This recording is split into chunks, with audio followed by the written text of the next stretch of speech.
Good morning, good afternoon, whenever this reaches you. I have had the pleasure of speaking to Jennifer Carr. She is a former licensed marriage family counselor. She is not a therapist. She doesn't like to do the whole diagnoses. She enjoys helping people. Also, a former life coach. She has decided to get into being an author. If I remember correctly, it's about the teenage years.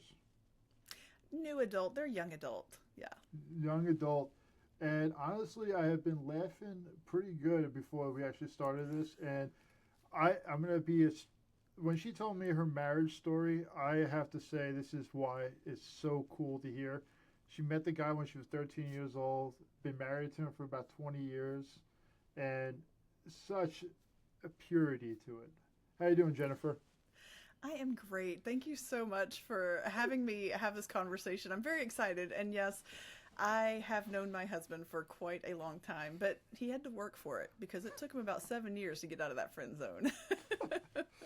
So you're saying there's a chance to get outside the friend zone? There Yes. is, there is. And sometimes it comes with ultimatums. You have to make your feelings very clear, and that's what happened. So, Well, that is actually a great topic that we're going to talk about. It's about emotions and actually with guys and how are we able to converse them or how to be able to explain them in a healthy manner. I know that you were thinking about this since our Monday night talk.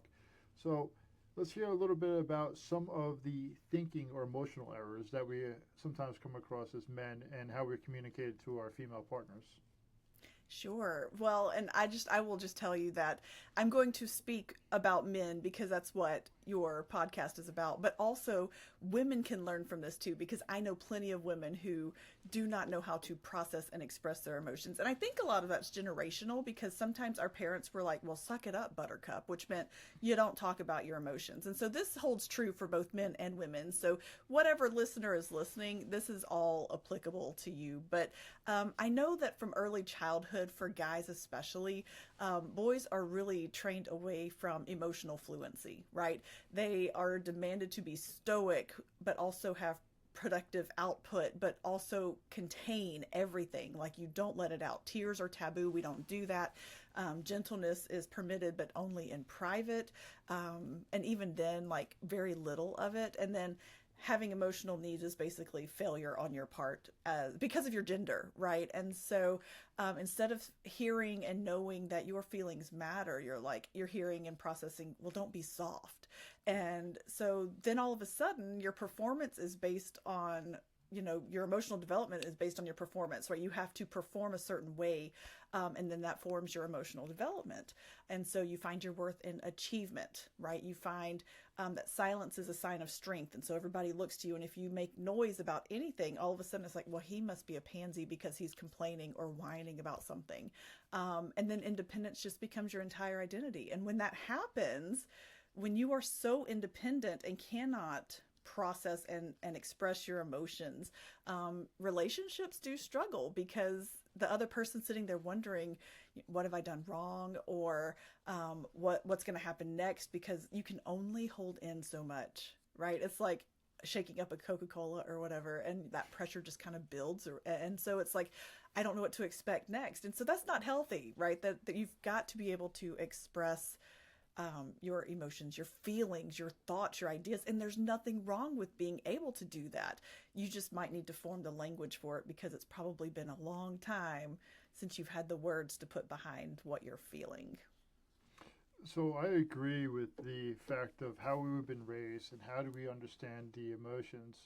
Like, I know I was talking to you on Monday, one of the conversations I was having, and it's starting to make sense to me is as boys, we're when we get angry or frustrated and we're not able to help explain what's going on and we're not being met with curiosity and we'll see other people, hey, what's going on, you're crying, can you tell me how you're feeling, can you identify it? And one of the things as a guy I've learned is that a lot of times anger is a secondary emotion Mm-hmm. and is typically something else that's priming this for the anger to regain control. As as a counselor, when you're looking at this, like, do you help them start to be able to identify their emotions? Do you use like the emotional wheel, or how do you help people sit with themselves? Yeah, there's a cycle that happens. And first you have to be able to recognize when you're feeling something. And I think what happens is, that we go you go numb. Men go numb because they detach, because if they stay attached, they might feel something, and feeling something is weakness. And so, but there's a cycle that you go through where you have to feel your emotions, right? You have to be able to sit with it. But that cycle of it starts there, but it's been distorted, and so you feel the emotion and all of a sudden you sense danger, right? This is where you're starting. This is what the norm the bad cycle is that you sense that there's danger, and your body kind of goes in high alert, right? You're like, something's about to happen. There's something inside of me kind of rumbling, and I don't know what that is. And so then you start pressing it down. And when you start pressing down the emotion, when those emotions are suppressed, the pressure begins to build. And when that happens, all it takes is like one crisis for an eruption, right? Like that crack, just it breaks the seal, and all of a sudden everything explodes. And so anger is what you get, instead of, maybe you're scared of something, you've lost something, you feel the anger and you withdraw, right? Because of sadness. And sorry if my dogs are barking. I don't know. Okay, that was yours. I was like, I don't know whose dog that is, but I apologize in advance. It's going to happen. So you have the anger. Hold on one second.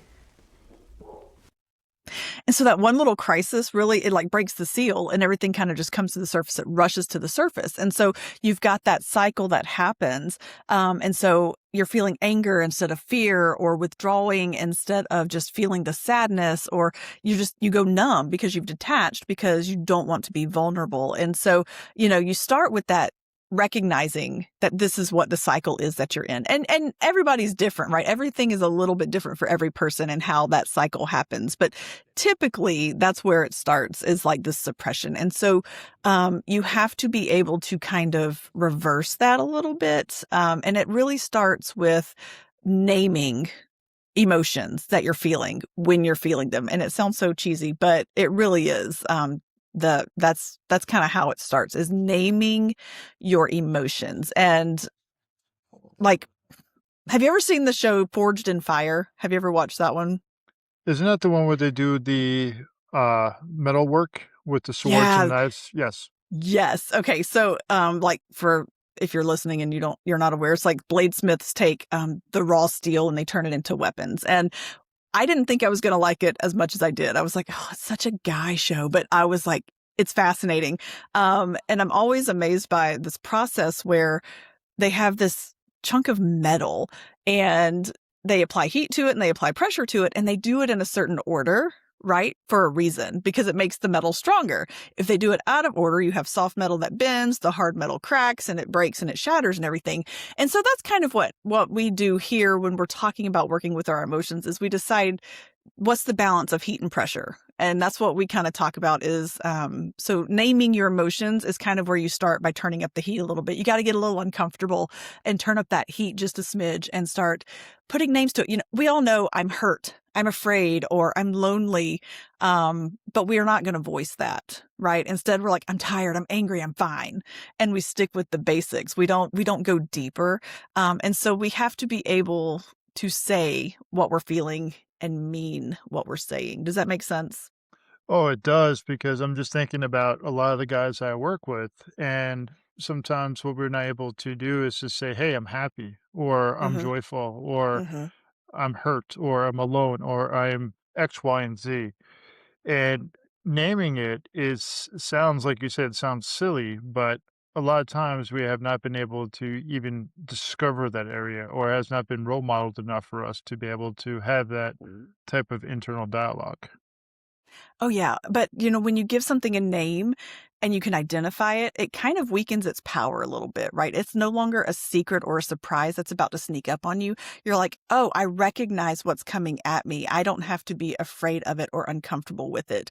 It removes that emotional fog that can happen when it comes down to saying, this is how I'm actually feeling. Because if you don't, you're just waiting for a reaction, right? But if it's not going to sneak up on you, there's no reason to react, because you know it's coming and you know it's there. And so like, emotional literacy really begins when we stop moralizing feelings like, I shouldn't feel this way. Like, you're welcome to feel however you feel because you feel that way. It's valid. But start identifying them. I feel this way and this is why. And then it loses all of its power over you, that emotion that may be dragging you under a little bit. So, and I know it sounds this is going to sound a little silly, but I promise you that when you put stuff in writing, um, like there's some power to putting words in writing in your own handwriting because it's yours and it's coming from you and you can see it. So like write stuff out. It's not a journal. You're not keeping a diary. Call it an audit or an inventory or whatever you want to call it. But, write what I'm feeling right now in this moment is this. And this is how my body is reacting or whatever. Like just start with naming it, putting it in writing, because language gives you control, right? Language gives you control. If you've been in the military in battle and all of that jazz, like you've learned probably to call out commands under fire. It's the same thing. It's the same skill. It's just pointed inward. You're just using it for yourself and not on a battlefield outside of yourself. So doing cognitive processing therapy that I did for about 13 weeks in a residential format, the way that we did it was CPT, and then we also did with CBT as well. But once you're able to, I don't even want to say name it, just to tame it, that's also one of the models. And also the shoulding is like a thinking error type of thing that they talk about in DBT. When I was actually going through it, you're understanding it and you are now stripping the emotions from the event and you're able to explain the event to yourself. And where the emotions are the parts that actually kind of junk it up and it actually creates this kind of stuck points until you're able to feel it. And when I'm also hearing what you're saying too, is like, hey, journal, diary, inventory, whatever you want to actually name it. But it's also allowing yourself to slow down, be able to feel, let your body explain to you what's happening inside real time. And it might sound tedious, but it's one of the best ways to regain control over what's going on.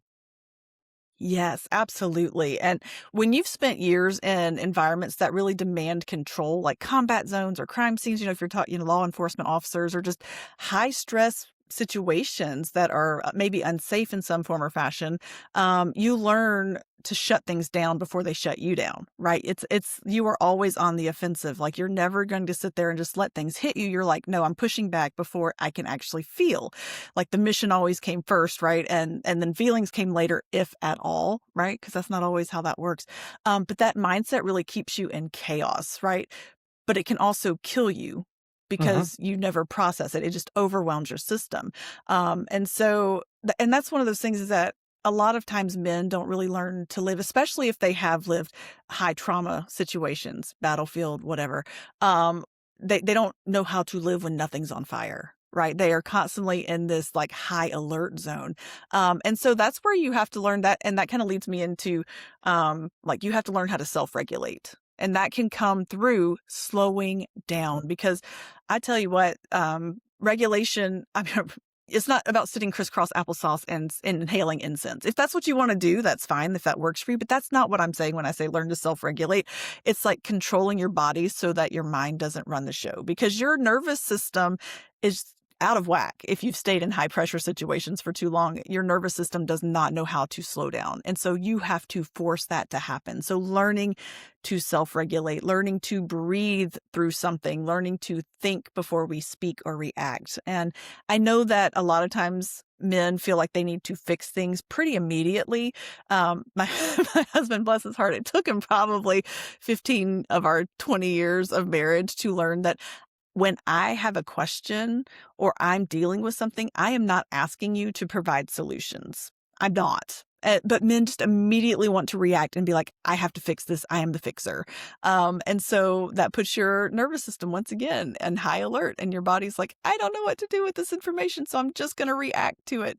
So, deep breathing, meditation, all the things that sound so cheesy, I promise you, they're going to help you regulate so that you can acknowledge this is not a healthy feeling. I should probably look into that and see what's causing it. So Brene Brown, if I remember correctly, she said, you want my heart or do you want my mind? Do you want me to Mhm. help you fix it or do you want me to listen? But the other part that you're really talking about too is like the layering of stress and how we are programmed or the way that we've been conditioned through generations to be able to role model the other people in front of us. Like, how do we get out of distress as quick as possible? Because we already have all these other layers of emotions or how we perceive these. And if we start to take the time out to listen and actually understand what our body is, we're able to have more emotional bandwidth, is what I'm kind of picking up from what you're saying. Absolutely. And, a lot of times people, especially men, get really, they see that having panic attacks, right? They think, oh, that's weakness. That's a sign of weakness. No, it's a sign of your body's nervous system literally going into overdrive and not knowing how to respond. And so what we do with panic attacks, which is the same kind of thing that we're talking about here, is you become very aware of your surroundings. You have to ground yourself, which means that maybe you name 5 things that you can see, hear, smell, taste, touch, like go through all of these slowly, and work through them before you make a comment, before you make actions, whatever the case may be.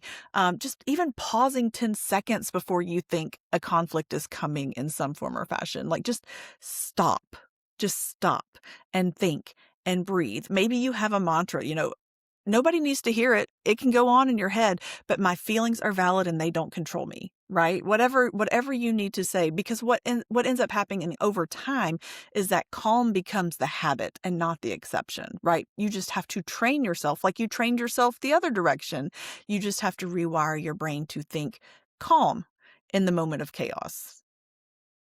So I really feel like you've been trained heavily in DBT because this is exactly a lot of the areas that we talk about in our suds group. And pretty much taste, you name in like 5 things you see, 4 things you can hear, 3 things you can touch, one thing you can taste, you're using your 5 senses to really bring you back to the present.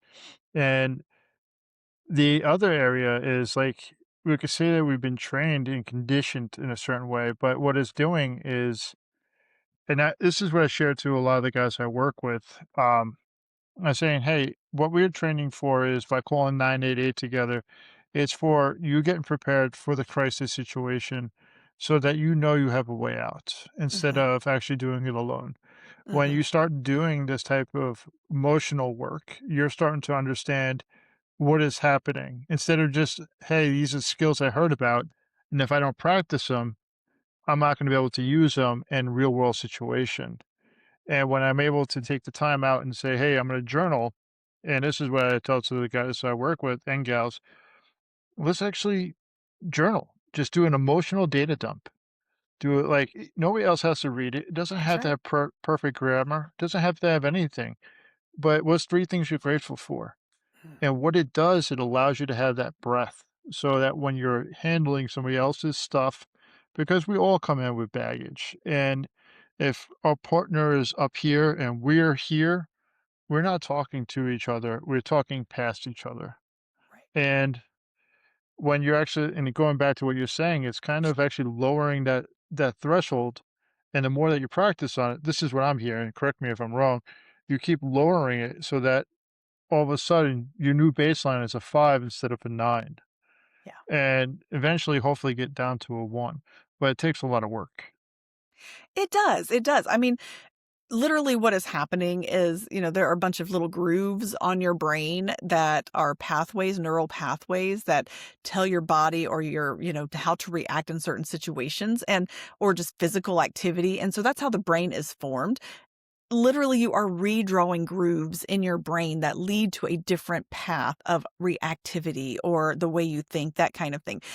And honestly, I mean, how long did it take you to learn how to this is probably one of my favorite examples is that kids do not know how to blow their nose. They don't. When you hand them a Kleenex and say, blow your nose, they just literally into the Kleenex with their mouth. They have no idea how to do it. They have to have a neural pathway drawn for nose blowing, like we all Mm. do, and it takes forever. Some kids learn it faster than others. That's same for us. Some people get to the different thresholds before the other person does, but you are literally redrawing your brain. And so that's not something that just happens overnight. So it is a process that you do have to be patient with yourself and give yourself grace because you're gonna take 1 step forward and 2 steps back sometimes. Maybe you'll take 3 steps forward and only 1 step back. Either way, it's a process. So just be gentle with yourself. You're speaking the same language that I hear. It's being kind to yourself along the journey of trying. and failing forward instead of Yeah. actually being and realizing good enough is better than being perfect. You're nailing it to how I actually think in my brain, and that's how I had to with many years of therapists helping me understand. Yeah. Yeah, no, and it's one of those things that and also finding a therapist, finding a group, that kind of thing. Because I tell you what, men would rather die alone than ask for help, right? But isolation is not this form of integrity. It is literally pride, keeping you from getting help and seeking support outside of yourself because you don't have all the answers. If you had all the answers, you could fix yourself, but you don't, so you can't. So you have to reach outside of yourself and find that support that you need, right? If you're in the field somewhere, you trust your team. In civilian life, you stop asking for backup. Like what changed there, right? So isolation is the main killer when it comes to men and not processing their emotions. They try to do it alone, and you can't. And I'm not saying that you have to go find a naked drum circle and sing "Kumbaya" around a fire. Like I don't recommend that. That's weird for one. But like it just means that you're not pretending anymore that you're bulletproof, that you're invincible, because you're not. You may have had to have that mindset on the field or wherever you were doing whatever you were doing, but that's not true anymore. Like, and it wasn't really true then. You just had to convince yourself of it, right? But you had to go in there with the mindset, you're not. You are not invincible. So it's okay to call somebody and say, I just need to talk. I just need somebody to hold my hand because I tell you what, there is something to be said for holding someone else's hand. I don't care. No, it doesn't mean that you're gay if you're holding another man's hand. I'm just saying sometimes you have to have that physical support even in place and not be afraid of it because they probably need it as much as you do. So it's interesting the way that you are explaining it. The physical touch is so huge. One of the Hmm. books I was reading during COVID, it was called Chemistry Decoding Human Interconnection, and how actually the touch is one of the ways that we're able to tell the person that we're safe without actually needing to say it. And the naked drum circle, I'm sorry, that was funny as hell. It's So it is rooted in an actual invitation that I received after my very first trip to therapy. I went to see a therapist, and 2 weeks later, it didn't work out because we did not connect. But then 2 weeks later, in her marketing, she sent out an invitation to a drum circle where clothing was optional. And so it's based in reality. It actually, I didn't go, but the invitation was there. So one of I'll just curious about your perspective on this. And I was having this conversation with a buddy last night, and when you start changing mentally, and you're now looking for a connection within friends or Mm. family, what kind of perspective do you have about creating new friendships, new relationships, and changing the whole trust dynamic? That to me is terrifying and hard on a personal level. It's really easy to be like, yeah, just go make new friends. Like, ugh, I don't want to do that. Right. Like I have such a small circle anyway. And sometimes I think that's healthy because too many people in your close circle. It's fine to have a bunch of acquaintances if you are a social butterfly, but your close circle, like they need to be people that you can trust and that you trust to speak into your life. And you don't want a bunch of different voices, especially if you're already struggling emotionally. You don't want a bunch of different voices coming in and saying this or this. Have you tried? Have you tried? And sometimes even one is too many, just depending on the situation. But I do think that once you are trying, especially if the people you have already surrounded yourself with, especially if they have already been those voices of maybe negativity or pushback or just not helpful. Like it is important that you surround yourself with different people. I think you have to be careful where you find those people. If they are in the same places where you found the old people, then you might need to find new places to hang out, which again, I'm a creature of habit. And so I wouldn't love that. But at the same time, if you want to push past those boundaries that are holding you back, you're going to have to step outside, find a different door to go through, whatever metaphor you want to use. But yeah, I think it's important who you surround yourself with, especially in these times when you're struggling. And sometimes that means change. So you're right on you're talking my language. So I've actually had this conversation with a lot of different therapists and I talk from the toxic mindset. And when you're hearing it from a healthy mindset of, hey, you just got done with this invasive therapy, go back to the people that you have created these relationships with, these patterns that you were, but you were in a toxic mindset. Now, what's the likelihood of you actually continuously being healthy while you actually keep getting touched by people with a negative or toxic mindset that Yeah. is now becoming a plague to you and being able to build new relationships? And like the buddy I was talking to last night, I said, some of these things that you might want to look into is having different pocket relationships with people.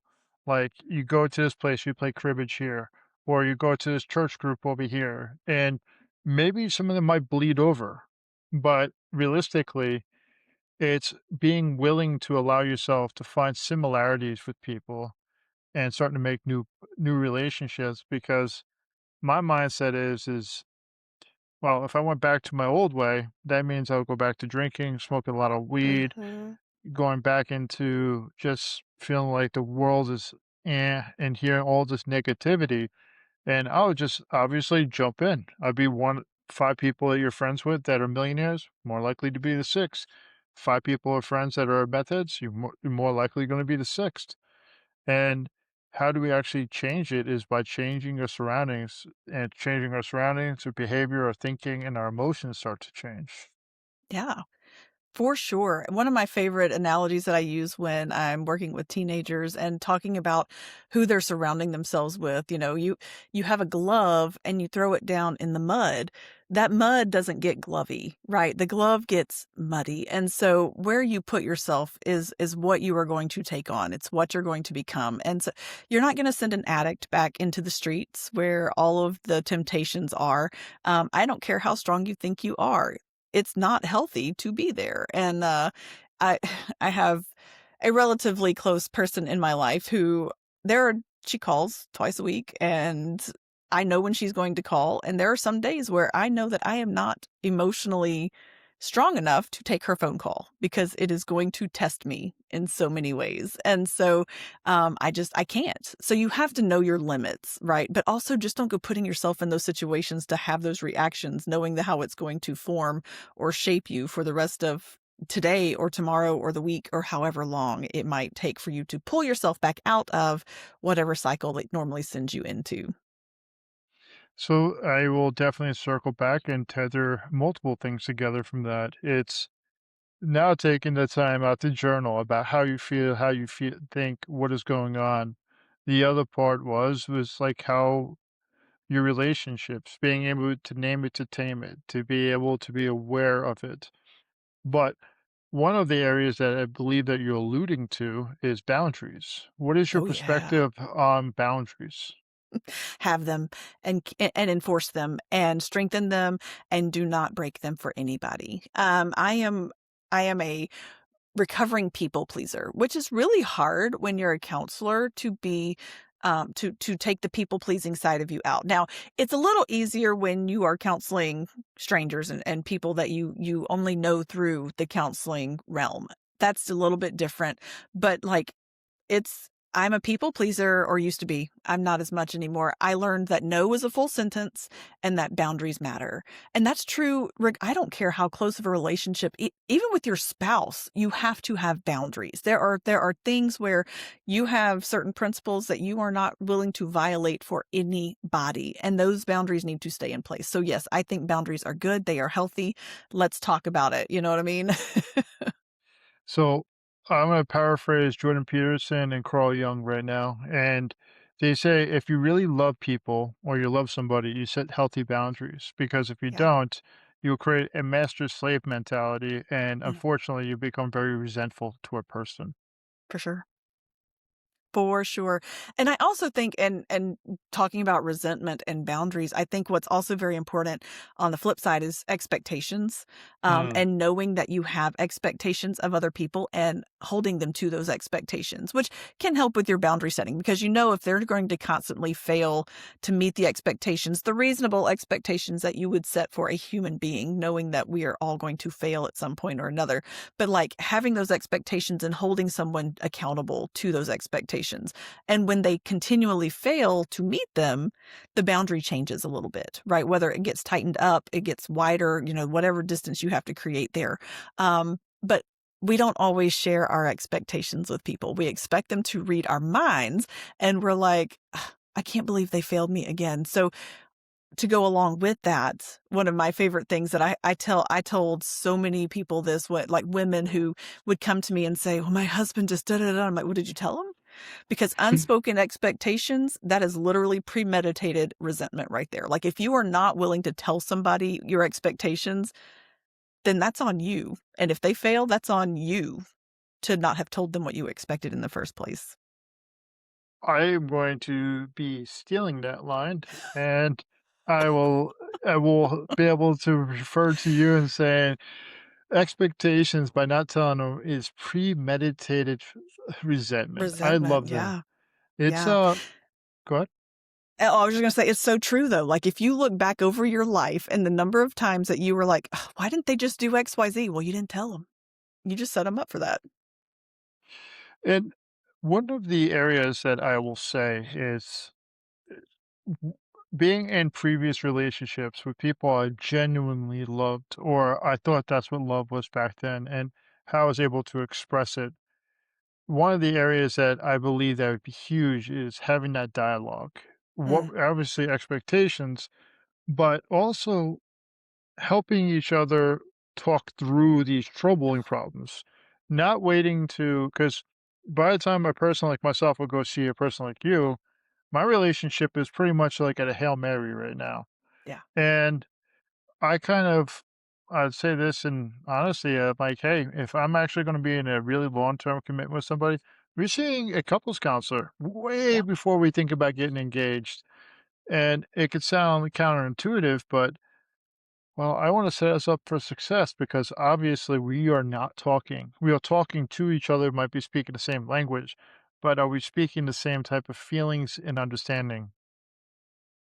Listen, I would go so far as to say, especially if you have in the past struggled with emotional fluency, a couple months of premarital counseling is not going to see you through your marriage. That first year, I mean, good heavens, so much changes. You don't think it does, but it does change. Like you are trying to figure out who you are as a whole now. And like you were a person, this was a person, and now you're one person together. But those parts, some of them fit together naturally, but others not so much because you're seeing a different side. Like we all have these masks and walls up, and we don't even want our spouse to see parts of us sometimes. And so I would go so far to say is if you already struggle, do premarital counseling, but continue at least through your first year of marriage. If not, like get through your first year of marriage and then maybe go quarterly or however often, because it's easy to fall back into habits and patterns that were already established.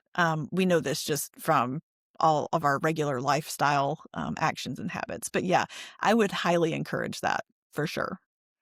So going to something that we were talking about before, it's about naming it actually a little bit different. We were talking about emotions and actually coming in and not understanding how we're feeling. If we're going into a relationship with somebody that we love, we're always around them and we're married. We're always going to be around them, come home, Hmm. and those are the people that we're usually there. And if we're not taking care of our own mental health, we're now starting to put a plague onto the couple. Yep. And you can watch explosions happen just based off of how the toilet paper is on, if it's actually forward or underneath. And it can sound so silly, but like you're talking about emotional like blowups, and that might just be the catalyst, and it has Yes. nothing to do with this. Yes. And most of the time, like this is why I believe in talking about our emotions. And again, like I've had multiple different people on here, from counselors to people that are struggling, that actually past struggling. It's because we need to hear this from a multitude of different perspectives, Yeah. and maybe one of them will be it'll stick to us, or it Hmm. might be enough sandpaper that will make us a little bit raw to want to change. Yeah, definitely. I think, um, and again, this will go back to who you surround yourself with matters because if there's a dissenting voice, like everybody's saying the same thing except this one person, that might be a voice that you need to put a stronger boundary between. So absolutely. So, boundaries, naming emotions, relationships, couples counseling. So, what do you actually advise for a person now? they're going in there, they're going into license, they're going to marriage therapy, and it's pretty much like a Hail Mary. What do you do to help them, like, be able to, I don't want to say resolve it, but to start breaking down those walls that they've been entrenched in and now to be able to converse? How do you help a guy be able to listen? Whew. If I knew the exact answer to that, I would be a very rich woman. But I think one of the biggest things is that we sit in our discomfort, right? We have to get to the point where we're comfortable sitting in it and just not really comfortable, but accepting the fact that we just have to sit, right? Because not every wound has a fix, right? You have to keep that in mind too. Like sometimes all you get is time and it might get a little better, but it's not always going to completely close up, right? Not every wound can be completely healed. And so we have to learn to just sit with that, whatever it is we're dealing with. And so there's a lot of sitting and making plans and writing our emotions and talking through how we're feeling and just hoping, because I can't change you. You come to me and we have a conversation, we're doing a coaching plan, whatever the case may be. I can't change you. I can help you make your plan. I can talk you through the steps. You have to be willing to take the steps and work through whatever we've put on paper. And sometimes that looks like just sitting still and being quiet and not trying to drown whatever we're working on in something else and just Mm, focusing on where the problems are and realizing this is unhealthy. And I think sometimes we forget that we do have to acknowledge what is the first step, admitting you have a problem, you know? That's true even when it comes to emotions. Like, I have a problem and now I need to work through this plan. yeah, emotions are pretty much, they hijack it. They are kind of like, I have this plan, I'm going to do this, and then all of a sudden, driving down the road, all of a sudden, someone cuts me off. Cool. All of a sudden, somebody else cuts me off. All of a sudden, you start like, why didn't you put milk in my coffee? And I know it sounds like so silly, but how learning how to de-escalate and actually learning how to Yes. talk and being able to sit with that discomfort. So, like acceptance commitment theory, there's a book, it's called The Happiness Trap. I don't know if you ever heard of it, but it's like allowing yourself to sit with your thoughts, your Hmm. emotions, being able to have that genuine conversation with a person, like saying, hey, I am feeling this way. Can you please help me understand if this is actually true or false? Yeah. Oh, yeah. Well, I mean, where does growth happen? When you're working out, how does growth happen? It happens in that tension where you're tearing and healing and tearing and healing the muscle, like it's rebuilding itself and getting bigger and stronger. That's the same thing for your mind and your heart, right? We grow under stress. Like we have this pressure applied to us, and that's where we find the growth. And it's not sitting in this comfortable little happy place where we can ignore everything and detach, right? That's not going to get us anywhere. We have to have all of the elements applied to us in order for there to be change, and we have to be able to sit and acknowledge that it's happening to us, and then kind of work from there. If we're just going to sit there and be like, well, this isn't my problem. No, it's your problem, and then it's going to be everyone around you's problem, and we need to recognize that. So I think when you decide that you're going to run from pain, maybe stop and kind of breathe and feel it.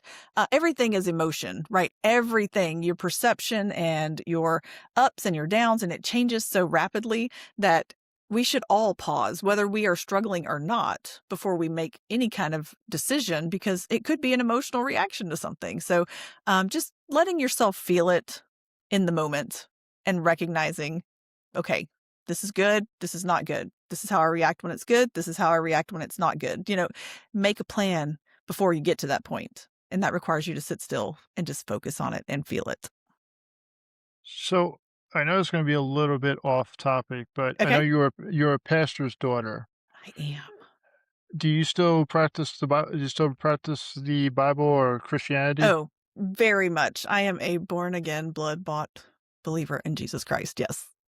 So the question I have for you is, Okay. so I've had quite a few different people on here about Christianity helping them out, relationships as far as them helping them out. How do you feel about having God in your relationship? Oh, like In my marriage or just relationships in general? Both. Okay. So first and foremost, that is my most important relationship is with Jesus, because apart from him, I have no future. There is no hope in my life, right? Because what I am promised in the book of Romans chapter 8, we read that if God is for us, who can be against us, right? And there's nothing that can separate us from his love. And that's what it tells us there at the end of Romans chapter 8, that neither height nor depth nor, principalities of the air, all of these, nothing's going to take us away from him. So I am secure in my future, which is eternity in heaven with Jesus Christ. So that, first and foremost, will get me through anything and everything. But then to pull that into my relationships, knowing that he has given us this command to, first and foremost, we love God and we love people. And it is a love that is unconditional, right? Do we always like everybody? No. Do I always like my husband? No. Do I always love him? Absolutely, without a doubt, unconditionally. There's nothing he could do that would make me go, I don't love you anymore, right? He could leave tomorrow and I would still love him for the rest of my life, because that is the love that I have for him. So, and that is only a love that Jesus could give me, because again, there are days where he pisses me off like nobody's business. So it's what it is. And then as far as relationships with other people, I think we have that common ground when Christ is our foundation for that relationship as well. And I do have friends that are not believers. I have lots of friends that are not believers. My goal is to show them that, one, having Christ in your life will change everything, right? I think we had this conversation Monday night. Like there's a before Christ Jennifer and there's an after Christ Jennifer. You don't want to know the before Christ Jennifer. She was not a nice person. Like she was very crass and mean and just hateful all the time for no reason. And I was a preacher's kid. I'm still a preacher's kid. My dad's still a pastor. But when Christ came into my life, he changed all of that. And I think that that helps me to relate to other people, to offer up that grace that I did not give myself before, that I now know that I have access to all the time. So I do think that that a relationship with Christ would be your best bet if you're struggling with anything. I do also know that not everybody will agree with me on that, and that's okay. I'm still going to love you and show you unconditional love and grace. So one of the guys I've actually talked to on here, and he was sharing to me about he went through a divorce and then he was in another relationship.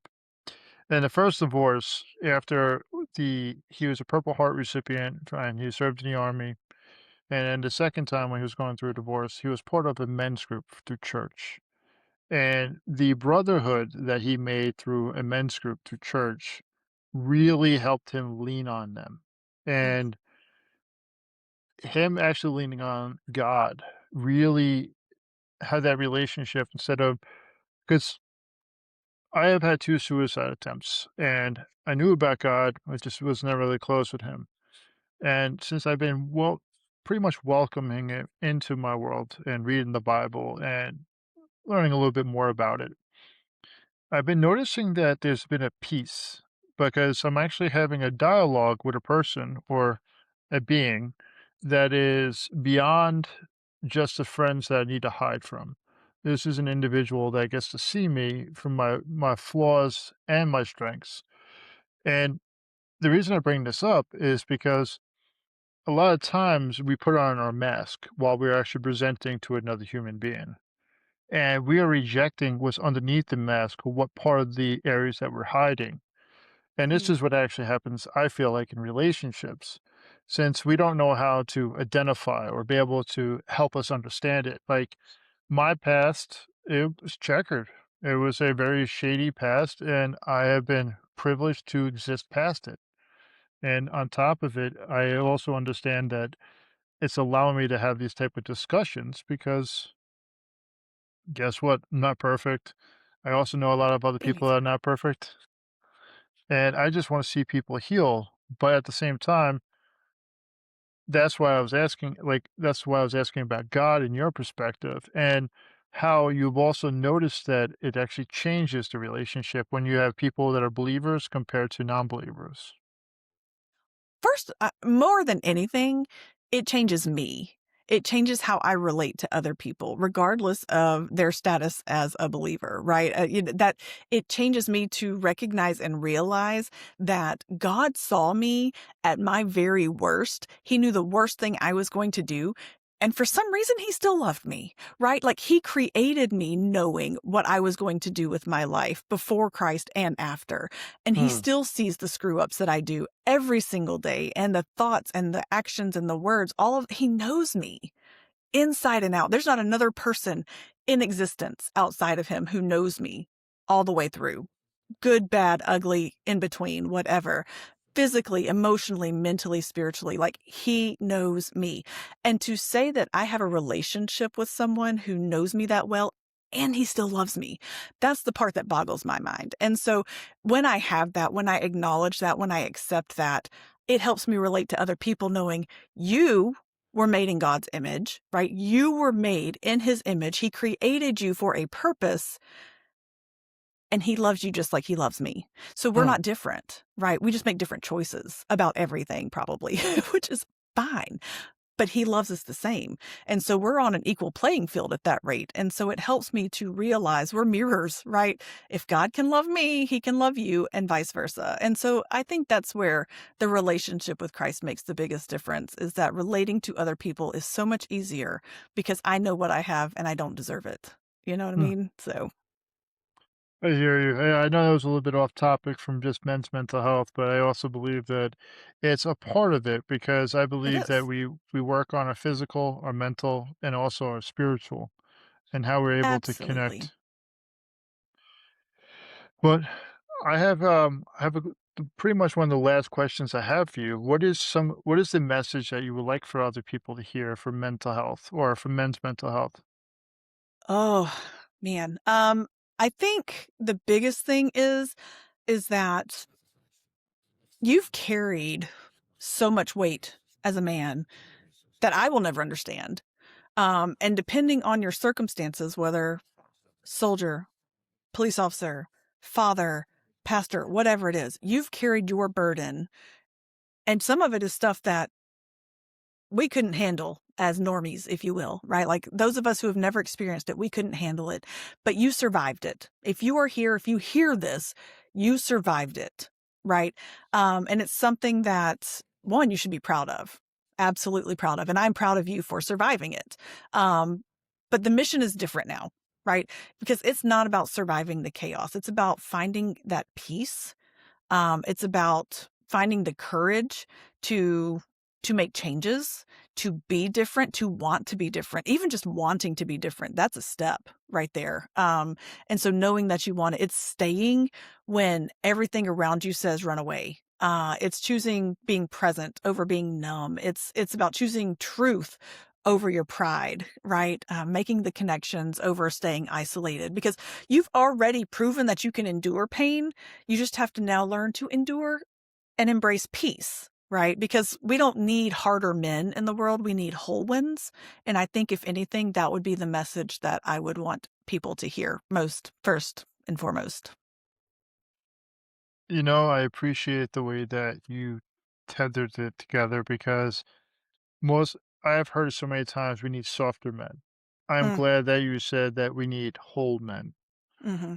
Yeah. And I I believe the way that this is how I believe what men is actually not to diminish, but to actually incorporate or to be able to grow, become more emotionally aware, to be able to be a strong person when they need to be, but also to be that gentle person where they don't have to go to one state or the other states, where they're able to be the full package. Like if you have a good little girl and she comes and cries in your arms, or the little boy, of how you actually are mentoring them and allowing them to know that it's situational instead of, hey, this is the hammer, omnius dominus. Yeah. We're actually coming up and saying, hey, you know what? You got hurt? Great. What happened? Outstanding. Yeah. You fell off the horse? Get back up there. Or, you know, hey, this really, really does suck. I really do feel bad for you. What happened? Let's actually help you explore it. And as men, I believe that we have a duty in a way of becoming the best versions of ourselves for everybody else that we love. And I guess I'm paraphrasing Jung again, but yeah, that's my belief. Yeah, I think that's fantastic, and, you know, there's such a difference between appearing strong and being strong, and I think that's what we're trying to get to, is how to actually be strong, and sometimes that means accepting weakness and humility, and just taking a minute to realize that, oh, being soft is not weakness, being vulnerable is not shameful, it's part of being strong. And Uh, so I think this has been a fabulous, like, conversation. I love the path that it took. well, thank you for actually being organic with me. I know I should have sent you probably like a whole list of stuff, but like I I said, it's made just my going to be own, it's fine. organic. Well, thank you, Jennifer. Thank you.